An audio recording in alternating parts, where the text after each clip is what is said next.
ደረስኩ የሚለው ስምምነት ደግሞ ሆነ ሲባል ዳግም ወደ ውጥረትና ግጭት እያመራ ውሃ ቅዳ ውሃ መልስ ሆኗል።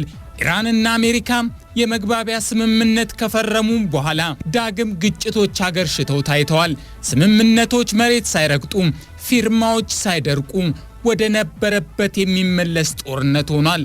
ኢራንና አሜሪካንን ለማደራደር የሚሞክሩ ሀገራቱም ነገሩን ከዳር ሳያደርሱት እየተመለሱ ነው። ፓኪስታን በጉዳዩ ላይ ብዙ ርቀት ከተጓዘች በኋላ አሁንም ባትተውም የጎንዮሽ እያየችው ነው። ካታርም በተመሳሳይ አሁን ደግሞ ባለተራዋ ኦማን ሆናለች። ኦማን ግን ነገሩ የሰመረላት መስሏል። በመካከለኛው ምስራቅ ሰላም ሊሰፍን ቀርቧል እያለችንም ነው። የነገውን ባናቅም በደምሳሳው ከስምምነት የመድረሱ ነገር ወለም ዘለም እያለ ነው። በፓኪስታን አደራዳሪነት የተጀመረው የኢራንና አሜሪካ ጠረጴዛ ይዞ የመነጋገር መንገድ ዛሬም ሌሎች ሀገራትን እያካተተ ቀጥሏል። ይህ ለዓለም ሀገራት ተስፋ የሚሰጥ ነው። ይህ ለኢራናውያን እፎይታ ነው። ይህ ለብዙዎች ሰላም ወሳኝ ነው። ሆኖም ግን ከፓኪስታን የተነሳው የመደራደር ሂደት ኦማን ላይ እስኪደርስ በየመሃሉ በርካታ ግጭቶች አገርሽተዋል። በርካታ መቋሰሎችም ነበሩ። የኢራንና አሜሪካ መግባቢያ ስምምነትም ተፈርሟል። ካታርም የሀገራቱ ተደራዳሪዎችን ጋብዛ አሸማግላለች። ዛሬም ግን ነገሩ ወደ ቀደመ ስፍራው ዳግም እየተመለሰ አልገራ ብሏል። የሀገራቱ የመግባቢያ ስምምነትም በውስጡ ተኩስ አቁምን፣ የሆርሙዝ አስተዳደርን፣ የኢራን የታገዱ ሀብቶችን፣ የኒውክሌር ግንባታን የተመለከቱ ጉዳዮች ቢያካትትም ሀገራቱ ግን ለወቅቱ በሆርሙዝ አስተዳደር ላይ መሰረት አድርገው ዳግም ለቀናት እሳት ሲወራወሩ ቆዩ። ይህ አልቀጠለም። በኃይልና በጉልበት በማስገደድና በጫና የሚፈጠሩ ሂደቶች በዚህ ጊዜ ብዙም አዋጭ እንዳልሆኑ ያሳየው ሂደትም ዳግም ወደ ጠረጴዛ ተመልሷል። አሜሪካም ካሮት ኤንድ ስቲክ ይሉትን ፍልስፍና ይዛ ወዲህ ካሮቱን በድርድር እያቀረበች ወዲያ ደግሞ አርጩሜውን እየቆረጠች የጦር አውሮፕላኖቿን በኢራን ሰማይ ላይ ያስጓራች ወሳኝ የምትላቸውን ስፍራዎች እየደበደበች መቀጠል ግን አልቻለችም። በኢራን በኩልም ቢሆን ያብዬን ለምዬ እንዲሉ የአሜሪካን የጦር ማዕከላት በሚል ሰበብ የመካከለኛው ምስራቅ ሀገራቱ ላይ ጥቃት መሰንዘሯ ብዙ እንደማያዋጣት ገብቷታል። ወዲህም አለ ወዲያ የነገሩ መቋጫ በጠረጴዛ ዙሪያ መሆኑ አይጠፋቸውም። እናም በዚህ ሳምንት ኦማንን ይዘው የነገሮች ሁሉ ማጠንጠኛ በሆነው የሆርሙዝ ሰርጥ እንቅስቃሴ ላይ ለመስማማት መክረዋል። ከጫፍም ደርሰዋል እየተባለ ነው። ጤና ይስጥልኝ። ዳሰሳ ጀምሯል። ኃይልና ጉልበትን ገፍቶ ድርድርና ውይይትን የመረጠው የሀገራቱ መንገድ እስኬት ድረስ ያዘግም ይሆን? ሀገራቱስ በየጊዜው የሚያደርጉት ድርድርና ስምምነት መቼ ጸና ይሆን ስንል የሀገራቱን የስምምነት ልምድና ተሞክሮ ፈትሸን ቀጣዩን ሂደት አስደምጣችኋለሁ። አዲስ ጸጋዬ ነኝ። አብራችሁን ቆዩ።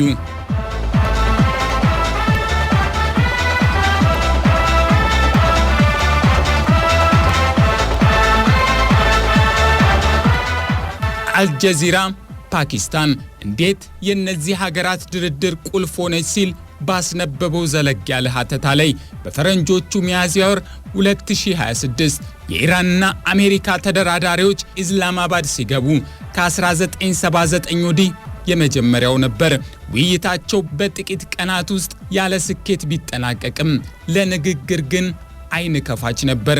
ከዚያ ባሻገር ፓኪስታን በዓለም ላይ የመካከለኛውን ኃይል ስፍራ ስለመያዝ እየተንደረደረች መሆኑንም የነገረን ነው። የጂኦፖለቲካ ተዋናይ እየሆነችም እንደመጣች የሚጠቁም ነበር። ከዚህ በላይ ደግሞ ኢስላማባድ ሳውዲ አረቢያን፣ ካታርና ቱርኪዬን ከመሳሰሉ ሀገራት ጋር መስራቷ ተአማኒነቷን ያሳደገ ጉዳይ ሆኗል። ፓኪስታን አሁን የቆመችበትን የዲፕሎማሲ ስፍራ ለማግኘት 54 ዓመታትን መጠበቅ ነበረባት። ምናልባትም ታሪክ በአውሮፓውያኑ 1971 በቻይናና አሜሪካ መካከል ያለውን ግንኙነት ለማጠናከር ከፍ ያለ ሚና መጫወቷን ይነግረናል። ፓኪስታን እንደ ዓለም ሀገራቱ ሁሉ በሆርሙዝ የባህር መተላለፊያ ምክንያት የተቋረጡ ጉዞዎች ተጽዕኖ ፈጥረውባታል። ይሁን እንጂ የመካከለኛውን ስፍራ መርጣ አንተምተው ማለትን መርጣለች። እናም ይህ ፓኪስታን የከፈተችው የመነጋገር መስመር ወሳኝነቱ አይካድም። ካታርም በበኩሏ ይህንኑ መንገድ ለማስቀጠል ተደራዳሪዎቹን በተናጠል ወደ ዶሃ ጠርታ አነጋግራለች። የፍሮንታይል መጋዚን እንደሚነግረን ካታር በዓለም ላይ ካሉ ሀገራት በማሸማገል በእጅጉ ተቀባይነት እያገኘች መጥታለች። ይህም ከአፍጋኒስታን እስከ እስራኤልና ፍልስጤም እንዲሁም በሱዳን በቻድና በሊቢያ በነበሩ አለመግባባቶችና ግጭቶች ላይ በተግባር አሳይታለች። በቅርቡም ኢራንና አሜሪካ ተኩስ አቁም እንዲያደርጉ የሆርሙዝ ሰርጥ እንዲከፈትም ጭምር በማግባባት ዲፕሎማሲ ከጦር መሳሪያ ጉልበት በተሻለ ነገሮችን መፍታት እንደሚችል ያሳየች ሆናለች። ካታር የምትገኝበት ስፍራም ስትራቴጂካዊ ጠቀሜታው የዲፕሎማሲ ተሳትፏን ያሳደገ እንደሆነ ቢነገርም በብዙዎች ታማኝነት አግኝታ ተመራጭ አደራዳሪ መሆኗ ግን እየታመነበት መጥቷል። የአሜሪካና ኢራን ያለፉ ወራት ግጭቶችም በእነዚህ ሀገራት አሸማጋይነት ተመክሯል፣ በፓኪስታንም በካታርም።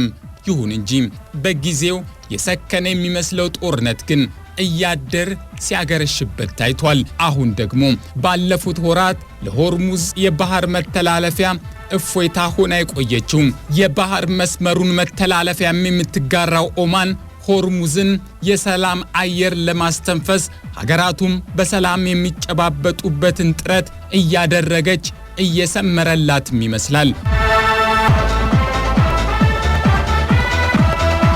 እዚህ ላይ ኦማን በቀጥታ በአደራዳሪነት ባትቀመጥም ዳሩ የአሜሪካና ኢራን ውጥረትን ለማርገብ ሶስተኛዋ ተደራዳሪ ሀገር በመሆን ለነገሩ አዲስ አይነት የሰላም መንገድን ለመሞከር እየጣረች ነው።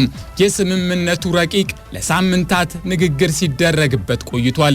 በሰኔ ወር በዋሽንግተንና ቴህራን መካከል የተኩስ አቁም ሲፈረምም በአዲስ መልክ ታድሶ ቀርቧል። በተለይም መሰረቱን በሆርሙዝ የባህር መተላለፊያ አጠቃቀም ላይ የሚያደርገው ስምምነቱ ሁለቱን ሀገራት ብቻ ሳይሆን የባህር መተላለፊያው ጉዳይ የሚመለከታቸው ሁሉም እፎይ እንደሚያስብላቸው የሚጠበቅ ነው።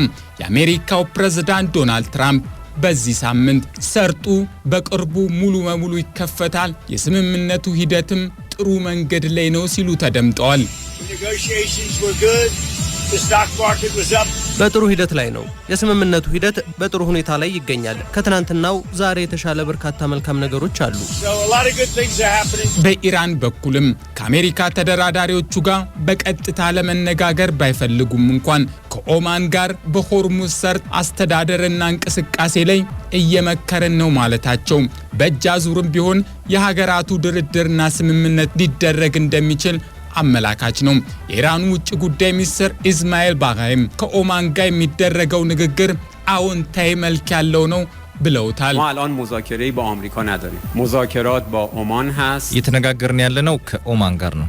በሆርሙዝ ሰርጥ ደህንነትና በመርከቦች እንቅስቃሴ ላይ በብዙ ጉዳዮች ከመግባባት ላይ ደርሰናል። በሆርሙዝ የሚደረገው እንቅስቃሴ ደህንነቱ የተጠበቀ እንዲሆን እኛም እንፈልጋለን። አሁን ለዚህ ጥሩ መንገድ ላይ ነን። ይሁን እንጂ ለመሳሪያ ቁጥጥር ማዕከል የሚጽፈው ሻህ ማህዲ እንደሚለው ከስምምነቱ ቢደርሱም እንኳን ዳግም ወደ ግጭቱ ላለመመለሳቸው ዋስትና የሚሆን ነገር ያለ አይመስልም። ቴህራንና ዋሽንግተን ወጣ ገባውን ተለማምደውታል። ብዕርን ከጥይት ጠረጴዛን ከጦር አውድማ ጋር እየቀላቀሉ መንጎድን ቀጥለውበታል። የስምምነት ፊርማዎች ሳይደርቁም ጦር እየተማዘዙ ስምምነታቸው ሁሉ መሬት ይዞ መቆየትም አልቻለምና ይህንን ያስብለናል ሲል ያነሳል።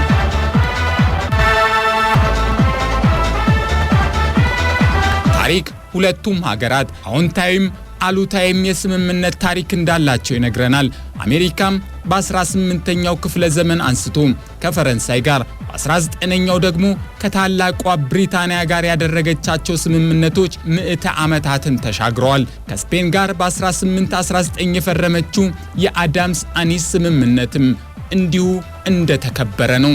ከጦርነቶች በኋላ የተደረጉ ስምምነቶችም እንደዚያው በመተማመን ዛሬም ቀጥለዋል። ከዚህ በተቃራኒው ደግሞ ያልሰመሩ ስምምነቶችም የአሜሪካ ታሪክ አካል ናቸው።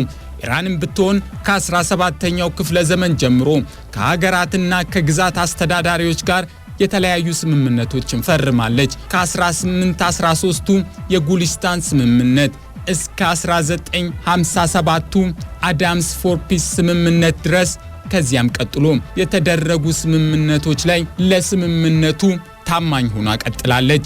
በ2015ም ሁለቱ ሀገራት 5 ሌሎች ሀገራትን ማካተው የኒውክሌር ስምምነትን ማድረጋቸው ይታወሳል።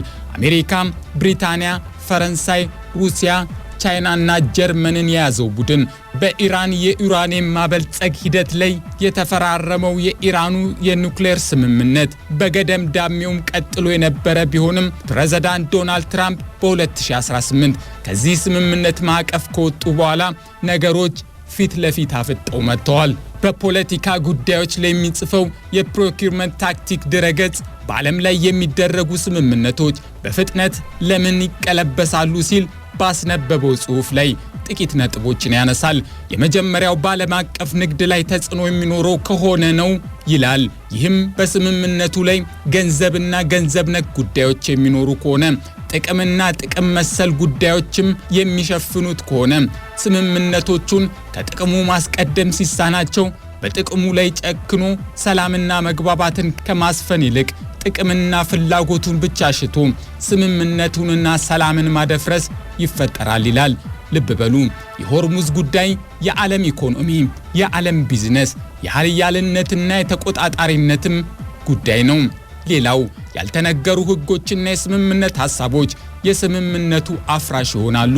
ይህ በስምምነቱ ግዘፍ የተሰጠው ሐሳብ ላይ ተደራዳሪዎቹ ቢስማሙም እንኳን ከዚያ ባሻገር ግን በጊዜው ልብ ተብለው ያልታዩ ጥቃቅን የስምምነት ሐሳቦች እያደር የስምምነቱ ማፍረሻ ግዙፍ ሰበብ ይሆናሉ።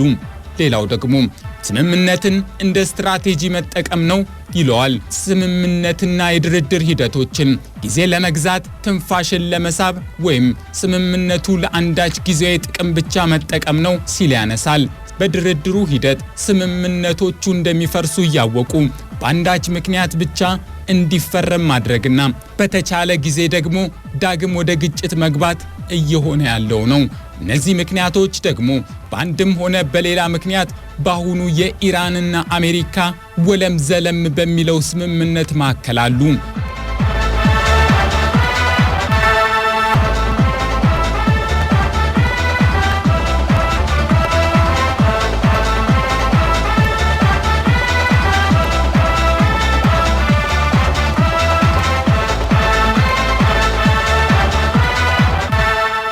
የግሎባል ስትራቴጂ ጸሐፊው ዶክተር ስቴፈን ጄ ሆልመን በጣም ሳቢ የሆኑ አጓጊ የሚሆኑ ስምምነቶች በሥራ ላይ የመዋላቸው በተግባርም የመፈጸማቸው አቅም አናሳ የሆነ መጥቷል የሚል መከራከሪያ ያነሳሉ። በብዙ የተጠበቀ በብዙ ምክንያቶች ይከስማል እንደማለት። ከነዚህ ሁሉ የስምምነት አለመከበር ምክንያቶች ግን ትልቁን ቦታ የሚይዘው የፕሬዝዳንት ዶናልድ ትራምፕ ተለዋዋጭ አቋም ነው የሚሉ አልጠፉም። የሲኤንኤኖቹም ኬቨን ሌፕቴክና ክሪስቲን ሆልምስ በጋራ ባሰፈሩት ጽሑፍ ላይ የአሜሪካ ባለስልጣናት ትራምፕ ተጨማሪ ወታደራዊ እርምጃ እንዲወሰድ ፍላጎት እንዳላቸው በግልጽ እየተናገሩ ነው። ትራምፕ ኢራን ተጠርታና ተለምና ሳይሆን በግድ ተጎትታ ስምምነት ላይ እንድትደርስ መውጫ ቀዳዳታ ብዕር ከወረቀት ጋር እንድታዛምድ ይሻሉ። ይህ ግን አዋጭም ተመራጭም የማይሆን መንገድ እንደሆነ ይነሳል። እንዲህ ሆኖም ግን በሆርሙዝ ጉዳይ ላይ በኢራንና ኦማን መካከል የሚደረገው የንግድ መርከቦች እንቅስቃሴ የተመለከተ ጉዳይ ለስምምነት በጣም የቀረበ መሆኑን የኢራን ውጭ ጉዳይ ሚኒስቴር አስታውቋል። ይሁን እንጂ ስምምነቱ ቢፈረም እንኳን የባህር መተላለፊያው በፍጥነት እንደማይከፈት አስታውቋል። ይህ ሌላ አይነት ርክ መዘዝ ሊሆን ቢችልም በግጭቱ ላይ ገባ ወጣ የሚሉት በኢራን የሚደገፋሉ የሚባሉት ታጣቂ ቡድኖች ጉዳይም ሂደቱን ሊያበላሽ ይችል ይሆናል የሚል የስጋት ጥያቄ እየተነሳ ነው። ሳውዲ አረቢያ በኢራን ይደገፋሉ በሚባሉት የሁቲ ቡድን ታጣቂዎች የተቀናጀ ተከታታይ ጥቃት እንደደረሰባት አስታውቃለች። ምናልባትም የስምምነቱ መቃረብን ተከትሎ ሌላው መልካም ዜና የሚሆነው የእስራኤልና ሊባኖስ ተደራዳሪዎች በሮም እያካሄዱት ያለው ንግግር ውጤታማ የሆነ ነው መባሉ ነው። በአሜሪካ አደራዳሪነት የሚደረገው ይህ ንግግር በአካባቢው ያለውን የግጭት መንፈስ በተወሰነ መልኩም ለማርገብ የሚጠቅም ነው ቢባልም ሊባኖስና ሄዝቦላ ለየቅል ናቸው የሚሉም አልጠፉም። ከዚህ የእስራኤልና ሊባኖስ ስምምነት የሚገኝ መልካም ነገር ስለመኖሩ ግን የፖለቲኮ ሀተታ ይነግረናል። ከዚህ ባሻገር ግን ሀገራቱ ኢራንና አሜሪካም ይሁን እስራኤልና ሊባኖስ ዘመኑን በሚመጥን መልኩ ያሉባቸው ክፍተቶች ላይ ለመነጋገር ለመወያየትና ለመደራደር ጠረጴዛ መያዛቸው የስምምነቱ አሸማጋዮችም ድምጽ እየተሰማ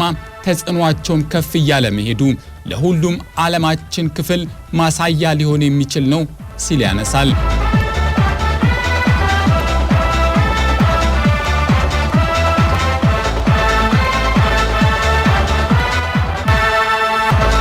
ከዚህ ቀደም የተደረጉ ድርድሮች ሳይቋረጡ ጦር የተማዘዙት ቴህራንና ዋሽንግተን የመግባቢያ ስምምነቱ ከተፈረመ በኋላም የተታኮሱት ሀገራቱ አሁን ግን ነገሮችን በስምምነት የሚቋጩባቸው መንገዶች ዝግ አለመሆናቸው ይነሳል። በተለይም በዚህ ስምምነት ላይ የተካተተችው ኦማን በሆርሙዝ መተላለፊያ ላይ ድርሻ ያላት መሆኑ ስምምነቱ በሚመለከተው አሸማጋይና ተደራዳሪ መያዙን የሚጠቁም ነው። ምናልባትም የንግድ መርከቦቹ እንቅስቃሴ መግቢያቸውን በኢራን መውጫቸውን በኦማን በኩል ያደርጉ እንደሚችሉም ይጠበቃልና ተደራዳሪም አደራዳሪም በመሆን ጉዳዩን የያዘችው ኦማን መሆኗ ለነገሩ ተስፋ ሰጥቷል። በስምምነቱ ሂደቶች ወቅት ግጭት አለመጫሩም ሌላው ተስፋ ሲሆን የኢራን የኒኩሌር ጉዳይ የመልሶ ግንባታና ማዕቀቦችን የተመለከቱ ጉዳዮች ግን አሁንም በንጥልጥል ናቸው። በዓለም የዲፕሎማሲ መንገድ ላይ ተመራጩንም አዋጩንም የንግግር መንገድ መምረጣቸው ግን የሚደገፍ አካሄድ እንደሆነ እየተነሳ ነው። ንብረትንም ሕይወትንም ጊዜንም ገንዘብንም የሚወስደውን ጦርነት ርቀው በሁሉም ልዩነቶቻቸው ላይ እንደሚነጋገሩም ይጠበቃል።